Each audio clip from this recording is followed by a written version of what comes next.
पूर्वी झालेल्या भांडणाचा राग मनात धरून तरुणावर तलवार कोयत्याने प्राणघातक हल्ला करून जखमी करण्यात आल्याची घटना बुधवारी मध्यरात्री हुतात्मा कुर्बान हुसेन हॉलच्या मागे घडली. उमर फारुक मकबूल बडेपीर, राहणार मुस्लिम पाचोपेठ, वय वर्ष 42 असे जखमी व्यक्तीचे नाव आहे.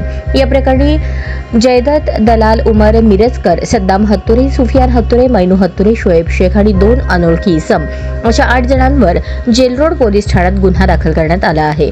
पोलिसांनी दिलेल्या माहितीनुसार मुस्लिम पाचोपेठ कुर्बान हुसेन हॉलच्या मागील रहिवासी असलेले उमर फारुक मकबूल बडेपीर आणि जयद दलाल यांच्यात 28 फेब्रुवारी रोजी तक्रार झाली होती. त्या भांडणाचा राग मनात धरून जयद दलाल आणि त्याच्या साथीदारांनी मोटरसायकलवर घरापर्यंत येऊन उमर फारुक यास जीवे ठार मारण्याच्या उद्देशाने हातात तलवार कोयता घेऊन तलवारीने वार करून गंभीर जखमी केले आहे. याबाबत महिला सहाय्यक पोलीस निरीक्षक भांबिष्टे या गुन्ह्याचा तपास करत आहेत.